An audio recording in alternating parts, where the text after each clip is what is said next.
of the numbers in various languages, and all kinds of people with whom I have been in contact. মানে আমি যত জায়গায় ঘুরেছি সবার সঙ্গে কন্ট্যাক্টে এসেছি এবং সমস্ত জায়গার লোকের সঙ্গে আমি কথা বলে দেখেছি যে ম্যাক্সিমাম 1000 পর্যন্ত, ম্যাক্সিমাম নাম্বার হচ্ছে 1000, কেউ 1000-এর উপরে যায়।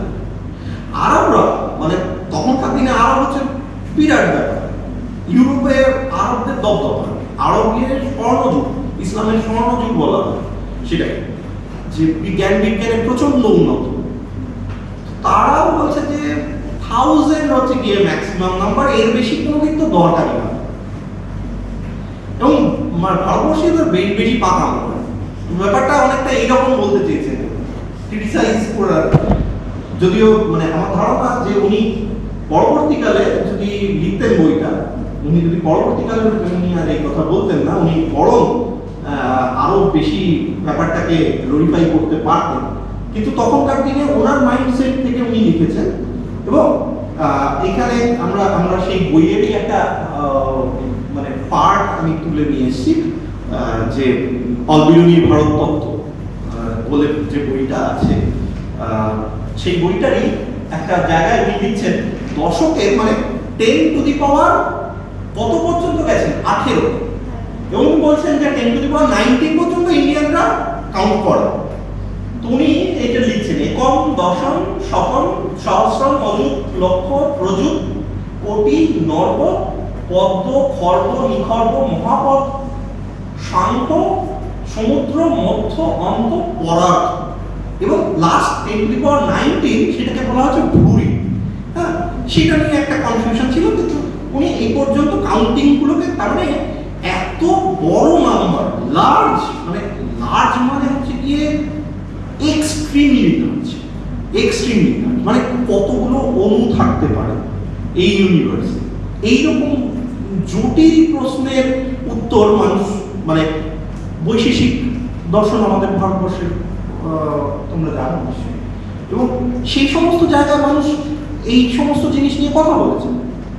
এবং সেই কারণে ভারতবর্ষের প্যাশন নাম্বারের প্রতি সবসময় একটা অন্য লেভেল আছে। বুঝতেই পারছো যে 1000 হচ্ছে গিয়ে তারা প্র্যাকটিক্যালনেসের কথা ভাবছে বাকি বিশ্ব, আর সেখানে ভারতবর্ষ ভাবছে গিয়ে অনুকটা দিয়ে তৈরি এই ইউনিভার্স, মানে থট লেভেল একটা ডিফারেন্ট পজিশন, কল্পনার, তাই না? তো প্লেস ভ্যালু সিস্টেমটাকে আমরা কিভাবে বলছি, এই দেখা যাক যে আমরা এই যে 1 2 3 4 এই যে নাম্বারটা 1 2 3 4 এই নাম্বারটা যে লিখলাম, এই যে নাম্বারটা, এটা কিন্তু একটা সিম্বল। এর অরিজিনাল মানে কি বলা হচ্ছে, এই একের সঙ্গে 10 টু দি পাওয়ার 3 গুণ আছে, প্লাস 2 এর সঙ্গে কি আছে 10 টু দি পাওয়ার 2 গুণ আছে, প্লাস 3 এর সঙ্গে 10 টু দি পাওয়ার 1 গুণ আছে, প্লাস 4 এর সঙ্গে 10 টু দি পাওয়ার 0। এই হচ্ছে অরিজিনাল নাম্বার।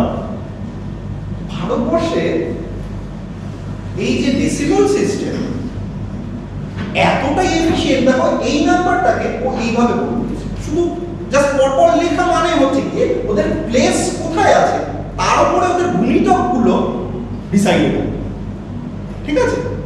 তো এটা বুঝতে পারছো, 10 to the power 0 something to the power 0 থাকা মানে হচ্ছে 1, তার মানে 4, 10 এর 10 মানে 30, তাহলে 4 প্লাস 30 34, এটা 100, তাহলে 234, এটা হচ্ছে 1000, তার মানে এইটা হলো এককের ঘর, দশকের ঘর, শতকের ঘর, সহস্রের ঘর, এবং এরকম ভাবে চলবে। তো এই নাম্বার সিস্টেমটা এতটাই এফিশিয়েন্ট, মানে তখনকার দিনে আরবের এই আল-খোয়ারিজমি প্রথম বুঝতে পারেন যে এটা একটা এনরমাস মানে আবিষ্কার, মানে এই আবিষ্কারটা ম্যাথমেটিক্সকে এত মানে রীতিমতন বলতে পারা যায় যে অ্যাবাকাস, তার আগে চাইনিজরা কিন্তু অ্যাবাকাস তৈরি করেছিল কাউন্টিং করার জন্য। অ্যাবাকাসের প্রয়োজন শেষ হয়ে গেছে। জাস্ট এই কাউন্টিং মেথডটা সংখ্যাকে এইভাবে লিখে ফেলতে পারার জন্য এবং গুণ করা, যোগ করা, ভাগ করা, বিয়োগ করা, প্রত্যেকটা জিনিস এত সহজ হয়ে গেছে যে মানুষের কাছে জিনিসটা অসম্ভব মানে সহজ হয়ে গেল। এবং সিমিলারলি যদি পয়েন্টে লিখি তাহলে কি হবে, পয়েন্টের পরের ঘরগুলোতে দেখো ওই ভাগ হয়েছে ততগুলো, যে সংখ্যা মানে একের স্থানে আছে তাহলে 10 দিয়ে ভাগ, 2 এর স্থানে আছে 100 দিয়ে ভাগ, এরকম ভাবে তোমার নাম্বার সিস্টেমটা রেডি হচ্ছে। তাহলে মানে এই যে জিরো, এই মানে এই মানে কি বলবো, এই ডেসিমাল সিস্টেম, এই ডেসিমাল সিস্টেমটা পৃথিবীর one of the efficient number system বলে আজকে কিন্তু সেই নাম্বার সিস্টেমটাই চলছে। অন্য কোনো নাম্বার সিস্টেমের কিন্তু আজকের দিনে আর অস্তিত্ব নেই। একমাত্র মানে this is the best system of writing in number. এবং সেই কারণে আজকের দিনে দেখো ছোট থেকে আমাদের এটাই শেখানো। আমরা কোনোদিন ভেবেও দেখিনি যে এটা করার পেছনে ভারতবর্ষের একটা কি অভূতপূর্ব মানে অবদান আছে। এবং আমাদের কিন্তু গর্ব হওয়া উচিত যে এই জিনিস আমরা যদি আমাদের ভারতবর্ষের মাটি থেকে বেরিয়েছে, এটা যদি আমরা মানে না দিতাম বিশ্বকে, তাহলে আজকের দিনে বিজ্ঞানের সেই উন্নতি এই জায়গা পর্যন্ত যেতে পারতো না। কিন্তু কারণ তুমি ভেবেই দেখো, রোমান সিস্টেম নিয়ে তুমি কাজ করো, আজকের দিনে কম্পিউটারে তুমি রোমান সিস্টেম নিয়ে কাজ করতে চাও, অবস্থা খুব খারাপ হবে। তো এই যে এখানে বলা হচ্ছে যে জিরো আর ইনফিনিটি, এই দুটো নাম্বার মানে এই দুটো আইডিয়া, নাম্বার বলা থেকে বলা উচিত আইডিয়া, হচ্ছে বলা হয় যে perhaps the grandest concept invented in mathematics. মানে আমেরিকান যে ফ্ল্যাগশিপ জার্নাল সায়েন্স 2000 সালে একটা আবিষ্কারের রেটিং করেছে যে সবচেয়ে বড় আবিষ্কার।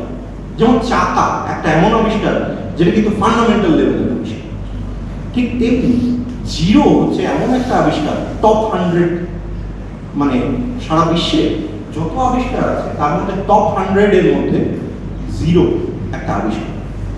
হ্যাঁ, এবং শুধু জিরো নয়, জিরোকে প্লেস ভ্যালুতে একটা নাম্বার হিসাবে ব্যবহার, জিরোকে অনেকেই বুঝেছি যে ওখানে একটা ভয়, জিরোকে ভয়ের হিসাবে ভেবেছি। আর ভারতবর্ষের আইডিয়াটা কিরকম ছিল যে মানে শূন্যতা। ভারতবর্ষের ফিলোসফিক্যাল পার্সপেক্টিভ থেকে যদি দেখা হয় তাহলে আমাদের কাছে এই এমটিনেস বা শূন্যতা, এই আইডিয়াটা কিন্তু আমাদের ফিলোসফিতে এনগ্রসড ছিল, ভর্তি ছিল। এবং সেইখানে আমরা দেখো মানে ঈশ্বরের যে মানে নির্গুণ রূপ এর বর্ণনা মানুষ মানে ওয়ার্শিপ করে, কিন্তু ফিলোসফিতে এটা তো খুব আছে অদ্বৈত বেদান্তে। এবং সেই যে নির্গুণ রূপ, নির্গুণ মানে হচ্ছে কি তার মধ্যে মানে সেটা কিন্তু কোনো মানে এরকম নয় অ্যাবসেন্স অফ এভরিথিং, মানে কিন্তু তার কোনো অ্যাট্রিবিউট সেটা আছে, কিন্তু তার কোনো অ্যাট্রিবিউট দেওয়া চলবে। এবং যে অ্যাট্রিবিউটগুলো কোথায় আছে না এই রেলমে, মায়ার রেলমে আছে, মানে আমাদের যে জগতের রেলমে আছে, সেই রেলমের কোনো জিনিস দিয়ে সেটাকে অ্যাট্রিবিউট দেওয়া চলবে না। এটাকেই আমরা নির্গুণ রূপ বলে থাকি। এবং সেই কনসেপ্টটা এতটাই ফিলোসফিক্যালি মানে ভারতবর্ষের মাটিতে ছিল, সেখান থেকে এই শূন্যতা, শূন্য কথাটা অস্তিত্বের মানে এসছে। হ্যাঁ, এবং এই যে মানে গড বিয়ন্ড অ্যাট্রিবিউট, সেইটাকে কিভাবে বোঝানো যায় যে সিম্বল, মানে এটার সঙ্গে এই যে সিম্বল জিরো এর একটা বেশ মিল আছে। কেন?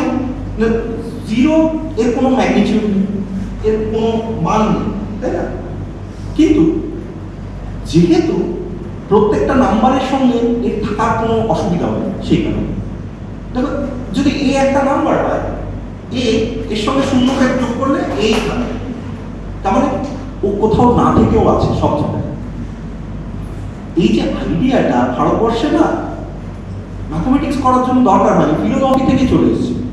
একদম এত সুন্দরভাবে জিনিসটা এসছে যে নেতি নেতি বলে যে নট দ্যাট, যেটা তোমাদের ফিলোসফিতে শেখানো হয় যে এটা নয়, এটা নয়, সত্য কি? তাহলে সব জায়গায় সেই পেঁয়াজের খোসার মতন ছাড়াতে জ্ঞান মার্গে যেমন এগোনো হয়, ঠিক তেমনি ভাবে সমস্ত গুণকে রহিত করতে যেটা করে থাকছে আলটিমেটলি সেইখানে গিয়ে শূন্যতা তাকে অ্যাট্রিবিউট করা হচ্ছে, ঠিক আছে? এবং এইটা যে ভারতবর্ষে কবে ম্যাথামেটিক্সে ঢুকে গেছে এইটা বলাটা খুব কঠিন, কারণ ভারতবর্ষে যেমন ছন্দ্রশাস্ত্রে মানে উপনিষদের পিরিয়ড থেকে কিন্তু জিরোর আইডিয়া মানুষের কাছে ছিল, মানুষ বুঝেছে, কিন্তু সেটাকে ম্যাথামেটিক্সে আনা হয়েছে কবে ঠিক এক্স্যাক্টলি সেটা কিন্তু বলা খুব মুশকিল।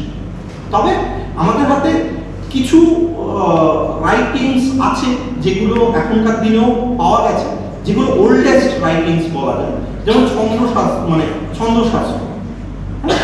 সেইখানে মানে একটা সংস্কৃত স্তোত্রকে কিভাবে বলা হয় তার যে ছন্দ তৈরি করা, লঘু বা গুরু, হ্যাঁ, এরকম শব্দ স্বরে ভেঙে করা হয়েছে, এবং সেইগুলোতে আমরা দেখবো যে সেখান থেকে জিরোর আইডিয়া কিন্তু খুব ভালোভাবে চলে আসে। এখানে দেখো দুটো ছবি আমি দিয়েছি, এই দুটো ছবি খুব ইম্পর্টেন্ট ছবি, ভারতবর্ষের সবচেয়ে বড় দলিল বলা যেত। প্রথমটাকে বলা হয় বকশালী ম্যানস্ক্রিপ্ট। বকশালী বলে একটা জায়গায় এই ম্যানস্ক্রিপ্টটা উদ্ধার করা গেছিল, তার 72টা পেজ মাত্র অক্ষত অবস্থায় পাওয়া গেছে, তার মধ্যে অনেক ক্যালকুলেশনস পাওয়া গেছে, এবং তার মধ্যে যেটা খুব ইন্টারেস্টিং সেটা হচ্ছে প্রথম মানে ওল্ডেস্ট রাইটিংস অফ জিরো এটা পাওয়া গেছিল। এই যে ডট গুলো দেখা যাচ্ছে, এই ডট হিসাবে তখন কিন্তু জিরোকে গোল দিয়ে লেখা হতো, তখন ডট দিয়ে লেখা হতো, প্রথম ডট দিয়ে শূন্য এই কথাটাকে বলা হতো। আর দ্বিতীয় ছবিটা হচ্ছে চতুর্ভুজ টেম্পল, গোয়ালিয়র ফোর্ট। হ্যাঁ, এই টেম্পলের গায়ে একটা গায়ে মাঝখানে যে ছবিটা, এখানে একটা গোল চিহ্ন আছে, এটা হচ্ছে অ্যাকচুয়ালি 270 লেখা আছে। হ্যাঁ, 270, 270, খুব ভালো করে বোঝার চেষ্টা করুন, দেখবে যে 270 লেখা আছে, 270। So this is the oldest writing. এখনো তোমরা গোয়ালিয়র ফোর্টে যদি যাও এটা দেখতে পাবে, ওটা পাবে, ওটা ভারতবর্ষেই নেই, এটা বিদেশে আছে, বকশালী ম্যানস্ক্রিপ্ট। আজকের দিনে পাকিস্তানে বকশালী জায়গাটা, যদিও ভারতবর্ষের মধ্যেই ছিল তখনকার দিনে তো আলাদা কোনো ডেমোগ্রাফি ছিল না।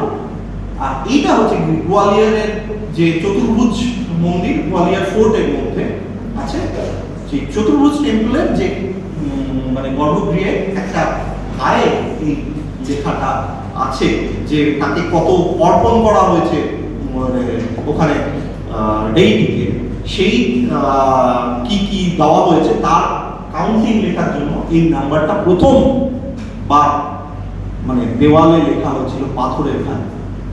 So it is the oldest writing. এখনো তোমরা যদি কেউ কোনোদিন দেখতে যাও তাহলে দেখতে পাবে, এটা হচ্ছে ওল্ডেস্ট জিরো বলা যায়, মানে কার্ভ ইন ইন্ডিয়া। খুব ইন্টারেস্টিং। আচ্ছা, তো এই আইডিয়াটা এতক্ষণ আমরা জিরোর আইডিয়া নিয়ে কথা বলছি। এখন এখানে আমরা এই পুরো রাইটারটা আমি তোমাদের সবাইকে দিয়ে দিই, কোনো অসুবিধা নেই। এখান থেকে পড়ে সমস্তটা বুঝতে পারবে তা নয়, আমি জাস্ট তুলে রেখেছি কিছু জিনিস, যাতে ভবিষ্যতে তোমরা যদি মনে করো যে এখান থেকে কিছু কালেক্ট করতে পারবে সেই জন্য রাখা। আমি এটা বলছি তোমাদের যে এখানে আইডিয়াটা হচ্ছে গিয়ে অনন্ত বা ইনফিনিটির আইডিয়াটা কি করে এসেছে ভারতবর্ষে। এই যে যেমন নির্গুণ রূপ এর কথা আমরা মানে ঈশ্বরের যেমন দিয়েছি, আমাদের ভারতবর্ষে কিন্তু আবার সগুণ রূপের কথাও বলা হচ্ছে। এখন এই যে সগুণ রূপের কথা যখনই বলা হচ্ছে, তখন আমরা যত খুশি রূপ তার কল্পনা করতে পারি।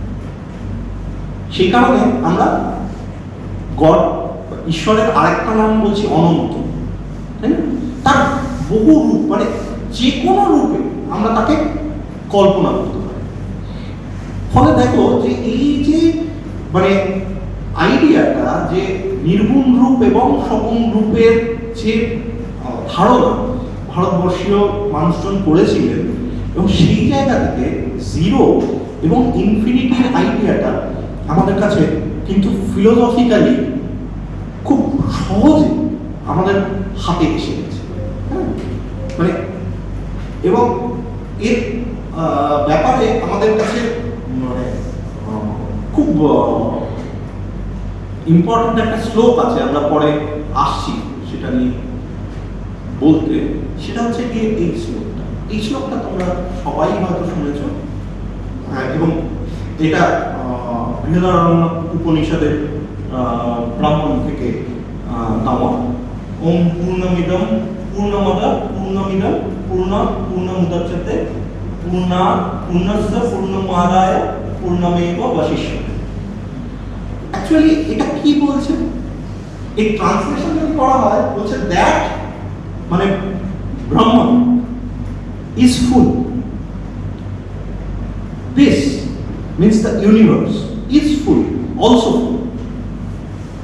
This fullness emanates from that fullness. মানে এই ইউনিভার্সটা সেই ব্রহ্মণ থেকেই এসেছে, সেই একটা সম্পূর্ণ থেকে আরেকটা সম্পূর্ণে অস্তিত্বে আসা। Even when fullness is taken from fullness, মানে আমি যদি সম্পূর্ণটা ওখান থেকে নিয়েও নিই, what remains is also fullness, সেটাই থেকে কিছুই তার মধ্যে পরিবর্তন কিছু হয় না। The concept of Brahman is an infinite, eternal and all-encompassing reality that pervades everything in this universe. The Brahman is often seen as the ultimate goal of human existence and the path to liberation from the cycle of death and birth. Right? এটা তোমরা সবাই philosophy যারা ছাত্রছাত্রী তোমরা সবাই জানো, কিন্তু মজার ব্যাপারটা হচ্ছে কি এই যে কনসেপ্টটা, এই যে শ্লোকটার মধ্যে ইনফিনিটির কনসেপ্টটা ঢুকে আছে। ইনফিনিটি থেকে ইনফিনিটি বাদ দিলে ইনফিনিটি থাকে, ইনফিনিটিতে ইনফিনিটি যোগ করলে ইনফিনিটি থাকে, এবং ইনফিনিটি থেকে আরেকটা ইনফিনিটি তৈরি হওয়া সম্ভব। দেখো কি অসাধারণ একটা জায়গা। মানে আমাদের মনে হতে পারে যে এর মধ্যে অঙ্ক কোথায়। একটা সাধারণভাবে আমরা যারা সংস্কৃত খুব ভালো জানি না, বা তাদের জন্য মনে হতে পারে এটা একটা বৈদিক কালের একটা সায়েন্স, সেটা অ্যাজ সাচ তার সঙ্গে মানে অঙ্কের কোনো যোগাযোগ থাকতে পারে, কিন্তু এটা একটা বিরাট অঙ্ক। এইটা কনসেপ্টটা ইটসেলফ একটা অসম্ভব মানে অসাধারণ কনসেপ্ট। হ্যাঁ, তো ঠিক সেই রকমই আমাদের এই ইনফিনিটি কনসেপ্টটা প্রথম যিনি মানে প্রপারলি বোঝাতে পেরেছিলেন সারা বিশ্বকে, তিনি হচ্ছেন ভাস্করা, দ্বিতীয় ভাস্করা, যাকে অ্যাকচুয়ালি ভাস্করাচার্য বলে আমরা জানি। লীলাবতী বলে যে ভাস্করাচার্য যিনি লীলাবতী লিখেছিলেন, লীলাবতী ভারতবর্ষের একটা one of the oldest treaties of mathematics, আমরা দেখব এরপরে। তিনি বলছেন এখানে যে উনি ইনফিনিটি কথাটা ব্যবহার করেননি, ইনফিনিটি কথাটা তো পরবর্তীকালে এসছে। উনি খাহারা বলে একটা শব্দ ব্যবহার করেছিলেন, যাকে ইনফিনিটি এর মানে সমতুল্য বলা যেতে পারে। উনি এটাই প্রথম ইনফিনিটি কথাটাকে ম্যাথমেটিক্সে টার্মসে লেখা হয়েছে। তো উনি কি বলছেন, there is no change in infinity বা খাহার figure if something is added on and or to subtracted from, যেটা এক্স্যাক্টলি আমরা আগের শ্লোকটাতে দেখছিলাম সেই কথাটাই এখানে 1:1 বলা যেতে পারে, তাই না? তো it is like there is no change in infinite Lord Vishnu due to the dissolution or creation abounding living beings. মানে হামেশাই তো এই জীব জন্মাচ্ছে এবং মারা যাচ্ছে, কিন্তু তাতে এই অনন্ত বিষ্ণু কোনো পরিবর্তন হচ্ছে। আগেকার দিনে অ্যাকচুয়ালি আমি বারবার বলছি যে আগেকার দিনে ছান্দিক ভাষায় এবং সবসময় কোনো একটা অল্টার, হায়ার অল্টারকে কেন্দ্র করে বা উদ্দেশ্য করে সেই ছন্দগুলোকে লেখা হতো। সেই কারণে এখানে অনন্তকে বোঝানোর জন্য বিষ্ণু রূপকে উনি বলেছেন। ঠিক আছে, এই শূন্য, এই ভাস্করাচার্য খুব একটা ইন্টারেস্টিং আইডিয়া, ইনফিনিটির আইডিয়াটা প্রথম দিয়েছিলেন। উনি বলছেন যে একটা লেবু আছে, হ্যাঁ এটাই আমরা এখন বলতে যাচ্ছি আর কি, যে ইনফিনিটি এবং জিরো কিভাবে তারা কানেক্টেড হতে পারে। সেটা প্রথম ভাস্করাচার্য বললেন যে ধরে নাও তোমার কাছে একটা লেবু আছে, তাহলে লেবুটাকে আমরা যদি ভাগ করি, তুমি দুজন আছো, তাহলে দুভাগ করতে হবে, তো 1/2 ভাগ কটা হবে 2, তার জায়গায় যদি 4 জন হয় তাহলে আমাকে 4টে ভাগ করতে হবে। এবং যদি n খানা হয়, n জন হয়, তাহলে আমাকে n খানা ভাগ করতে হবে। তার মানে এবারে যত ভাগ করব, ভাগগুলো কত ছোট হতে থাকবে, ভাগ তত ছোট হতে থাকবে। এবার ধরা যাক 1000 জন আছে, লেবুর এক একটা ভাগ 1000 খানা ভাগ যদি করা হয়, তাহলে এক একজন যে পরিমাণটা পাবে সেটা খুব ছোট। এবারে ভাবা যাক সেটা 10,000 জন আছে, 1 লক্ষ জন আছে, 10 লক্ষ জন আছে। এরকম ভাবে আমরা যদি, তার মানে যে স্লাইসটা হতে থাকবে সেই স্লাইসটা শেপটা কি হবে, পাতলা, মানে এত পাতলা হয়ে যাবে যে তার অস্তিত্বটাই আস্তে আস্তে আমার চোখে ধরা পড়বে না একসঙ্গে, তাই না? তাহলে এবারে আমি যদি বলি যে ওই পাতলা কত ভাগ করা যায়, ওই রকম পাতলা যেটা আমার চোখেই ধরা পড়ছে না, সেই রকম সেটা কত ভাগ করা যাবে, তার মানে বলা হলো যে আমি যদি 0 দিয়ে ভাগ করি, কোন সংখ্যাকে যদি 0 দিয়ে ভাগ করি, তাহলে ব্যাপারটা কিরকম দাঁড়াচ্ছে, যে কতগুলো নাম্বার হবে এই নাম্বারটা কিন্তু কেউ জানে না। সেই জন্য এটাকে অ্যাকচুয়ালি আজকের দিনে আমরা বলি ইনডিটারমিনেট, বা মানে যেটা ডিটারমাইন করা যায় না। ইনফিনিটি তখন ভাস্করাচার্য এটাকে প্রথম মানে infinity idea, special case of infinity বলে ডিক্লেয়ার করেছিল। যে মানে কত সুন্দর একটা আইডিয়া, ভাবো যে কত কঠিন একটা ম্যাথমেটিক্সের আইডিয়া। উনি একটা লেবু দিয়ে জাস্ট লেবুকে ভাগ করছি, ছোট হতে হতে হতে হতে এত পাতলা হয়ে যাচ্ছে যেটা আমার মানে ধরা ছোঁয়ার বাইরে চলে যাচ্ছে, কিন্তু আছে। হ্যাঁ, ইনফিনিটি হচ্ছে কোনো মেজারমেন্ট নেই, যার কোনো মেজারমেন্ট এর বাইরে, আনকাউন্টেবল। হ্যাঁ,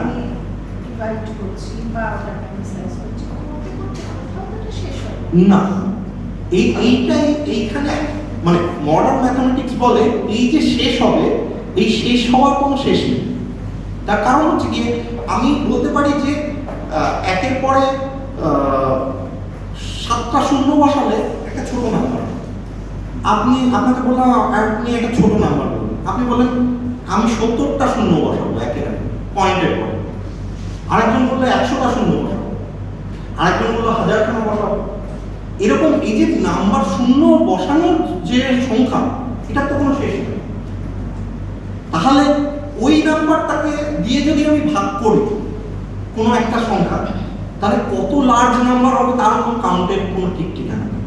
সেই জন্য ইনফিনিটি বলে আমরা অ্যাকচুয়ালি কোনো কাউন্টকে বোঝাতে পারি, মানে পার্টিকুলার কোনো কাউন্ট নেই। ইনফিনিটি অনেক রকম হতে পারে, ইনফিনিটি বিভিন্ন রকম ইনফিনিটি হয়, আজকের দিনে আমরা জানি, সেটা নিয়ে আমরা এখানে আলোচনা করতে চাইছি না। কিন্তু আমাদের মোদ্দা আইডিয়াটা যেখান থেকে এসেছিল আমরা সেটাকে কনসেন্ট্রেট যদি করি, যে আইডিয়াটা খুব সহজভাবে ভাস্করাচার্য বোঝানোর চেষ্টা করেছিলেন আমাদের সাধারণ মানুষের জন্য। আজকের দিনে মডার্ন ম্যাথামেটিক্স যেভাবে ইনফিনিটিকে দেখে, সেটা ইনফিনিটি একটা ফিলোসফি, ইনফিনিটি একটা কনসেপ্ট। ইনফিনিটি কিন্তু কোনো নাম্বার নয়।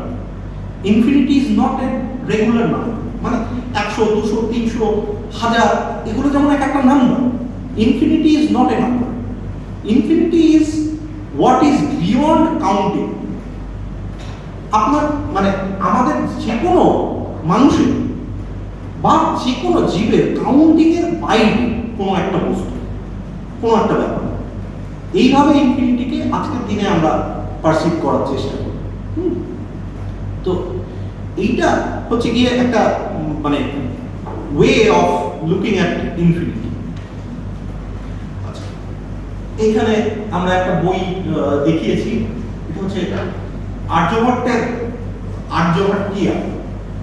আর্যভট্টাইয়া, যিনি যেটা উনি ওনার 25 বছর বয়সে লিখেছেন। উনি আরো বই লিখেছিলেন কিন্তু কোনোটাই সার্ভাইভালে নেই। আমরা জানতে পেরেছি ওই বইগুলোর নাম অন্যান্য ভাষ্যকারদের থেকে, কিন্তু সেই বইগুলোর অরিজিনাল ভার্সন আমরা কোনোদিন পাইনি। শুধু এই একটি বই যেটা মানে পুরো ইনট্যাক্ট পাওয়া গেছিল, উনি কিন্তু এই পাটলিপুত্র বা পাটনার লোক ছিল। আগেকার দিনে মানে বুঝতেই পারছো যে ওই এরিয়াটা বিরাট উন্নত জায়গা ছিল, আমাদের নালন্দা বিশ্ববিদ্যালয় ছিল এবং অল মানে লার্নেড পারসনসরা সেই জায়গায় ছিলেন। এই আর্যভট্ট হচ্ছেন কি আমাদের একটা অসাধারণ ম্যাথমেটিশিয়ান, যা নাম আমরা না বললেই নয়। উনি বহু কাজ করেছেন, মানে তার মধ্যে জিরোকে ডেসিমাল প্লেসে বসালে কিভাবে কাজ করানো যেতে পারে এবং নাম্বারে বড় নাম্বারকে কিভাবে হ্যান্ডেল করা যায়, সেই জিনিসগুলোর কনসেপ্ট কিন্তু প্রথম ক্লিয়ারলি আর্যভট্ট ডিফাইন করে দিয়েছে। এবং তাছাড়াও আর্যভট্টের যে কাজগুলো খুব বিখ্যাত সেগুলো হচ্ছে গিয়ে পাই একটা নাম্বার, সেই নাম্বারটা সম্পর্কে তার সেটা যে ইরেশনাল নাম্বার সেটা সম্পর্কে জানানো, এবং প্রথম ট্রিগোনোমেট্রিক সাইন টেবিল যিনি বানিয়েছিলেন তিনি কিন্তু এই আর্যভট্ট। আরেকজন যিনি আমাদের খুব বিখ্যাত মানে ইয়ে হচ্ছেন এই ভাস্কর 1, হ্যাঁ, ইনিও কিন্তু খুব বড় ম্যাথমেটিশিয়ান ছিলেন। ভাস্করাচার্য 1 এবং ভাস্করাচার্য 2 দুজনে কিন্তু অনেকটা ডিস্টেন্সে তাদের জন্ম ছিল, কিন্তু দুজনেই বড় ম্যাথমেটিশিয়ান ছিলেন। তো এবং উনি 3টি বই লিখেছেন, ম্যাথমেটিক্সের ট্রিটির ওপরে 3টে বই লিখেছিলেন, এবং ব্রহ্মগুপ্ত এবং মাধবের সঙ্গে ওনার এই মাধবাচার্য বলে আরেকজন বিজ্ঞানী ছিলেন, মানে ম্যাথমেটিশিয়ান ছিলেন, তাদের সঙ্গে সমসাময়িক ছিল। ওকে, সো আর্যভট্টের যে ইয়েটা বলছিলাম, যে আর্যভট্ট কিন্তু কোনো মানে এই যে জিরো ব্যবহার করেছিল, কিন্তু উনি না কোনো সিম্বল হিসাবে ব্যবহার করেন, উনি সব সংস্কৃত নিউমারালসেই লিখেছিলেন। এবং মানে ম্যাথমেটিশিয়ান জর্জ ইফরা কি বলছেন, যে that knowledge of zero was implicit in Aryabhata's place value system. মানে আর্যভট্ট এটা জানেন